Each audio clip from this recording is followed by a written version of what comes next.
Chapter 12. How to Analyze Financial Problems. Forget not the rich men of Nineveh, who would take no chances of losing their principal or tying it up in unprofitable investments. How to Analyze Financial Problems.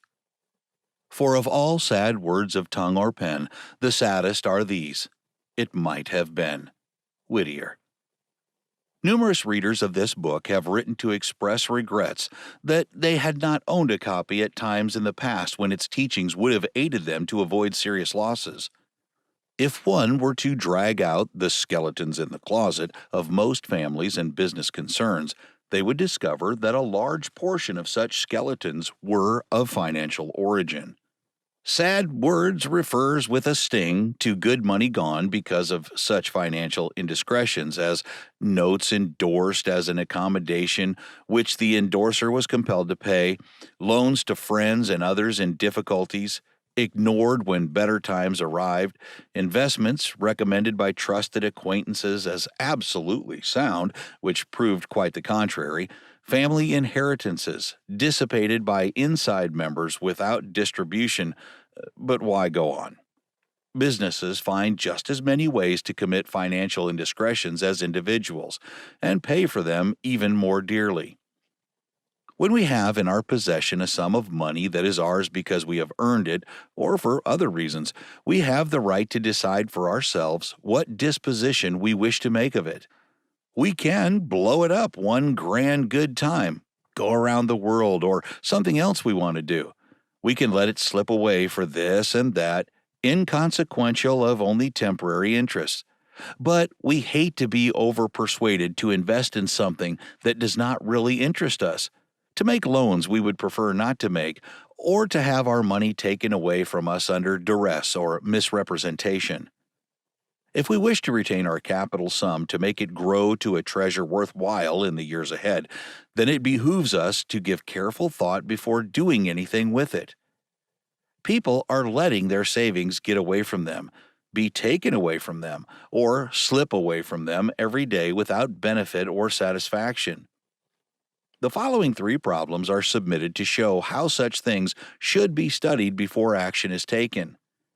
As you read these examples, try and recall similar propositions and their outcome. Get the knack of finding the weak spots in any financial proposition. Learn to rationalize your viewpoint and not let your hopes and wishes misguide you. When such things come up to you for a decision, write them out the way these problems are presented. Then, write down everything you can think of against the proposition. Upon another sheet, write everything you can think of in its favor. By careful thinking, you can save yourself from making such mistakes as your own father probably has made. That is, if he is like most of our fathers who learned their financial knowledge by paying for it with large sums of hard-earned money. Experience is a forceful teacher, but a mighty expensive one. We can learn the same truths and keep our money if we will appreciate the value of the experiences of others and make use of them for ourselves. Problem number 1. The printer and the promoter. A printer operating a small shop secured an order to print an edition of expensive booklets from a man operating under a corporation name to sell small tracts of land out of a larger tract he had subdivided. This order amounted to $2,200, the largest contract this printer had ever secured, and he expected to make a profit of $500. After securing the contract, he realized that he lacked sufficient money to pay for the extra help required and a large enough line of credit to purchase the necessary paper. He knew little about his customer, except that a few small jobs done previously had been paid promptly. He decided quite wisely to explain his position to the customer and ask in advance of a part of the purchase price to be paid as the work progressed to cover the cost of paper and extra labor. The customer replied that he was accustomed to do things in a big way, and if the printer could not take care of his requirements, he would be compelled to go elsewhere. At this point, we come to the problem. The printer thought the only problem was to find ways of getting out the order and make the profit of $500. The real problem, however, was whether the customer was entitled to a credit of $2,200. Subsequent developments showed that the customer was operating upon a shoestring. He had an agreement with the owner of the land to sell it and collect a commission on his sales. He had little tangible property aside from the furnishings in his impressive office. He desired the printer to advance the cost of expensive sales literature so he could make a splurge with his advertising. In other words, he wished to use the printer's capital. He knew quite well that if he went to a larger printing company, their experienced credit manager would insist upon a substantial cash payment, with the balance due when the booklets were delivered. Had the printer looked at his problem from the following angle, he would have been in a position to protect himself. A. Any person or firm expecting a credit for a substantial sum should expect either to pay as the work progressed or supply bank or other references as to their financial responsibility. B.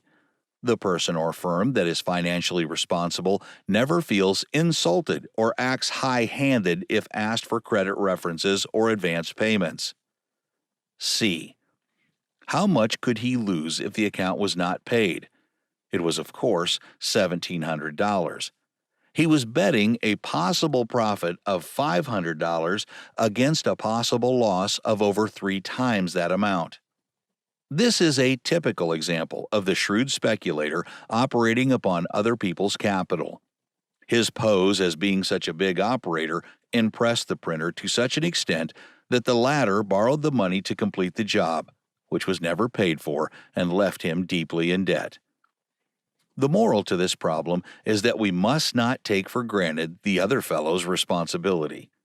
Banks loan money freely to customers who have established their responsibility, but not to others. Services and materials such as printer supplies are the equivalent of money and need just as careful guarding.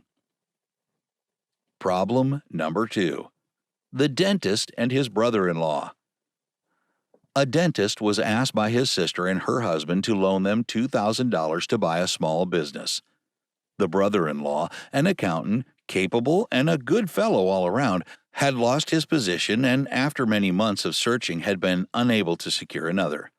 The dentist was anxious to see them get a new start as they were getting into a desperate state financially, but had to tell them that he did not have that much money and was having a very hard time just then as some buildings he owned were vacant and it was difficult to raise money for taxes and payments on mortgages he owed.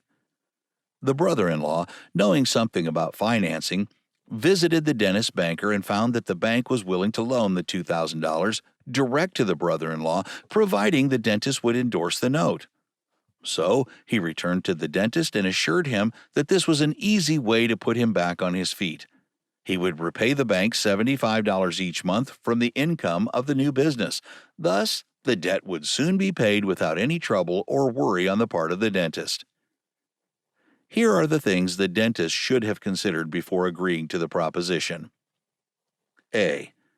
If his brother-in-law could not make enough profit from the business to pay the bank as agreed in addition to the living expenses of his family, then he would be called upon to pay the bank. B.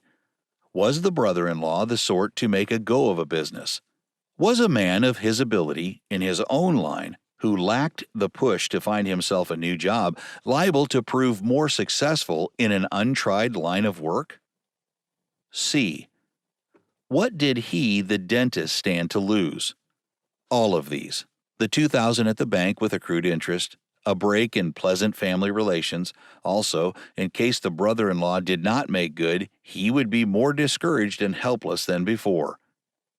Here we have an example of those difficult inter-family affairs that are so apt to confront the thrifty, hard-working members.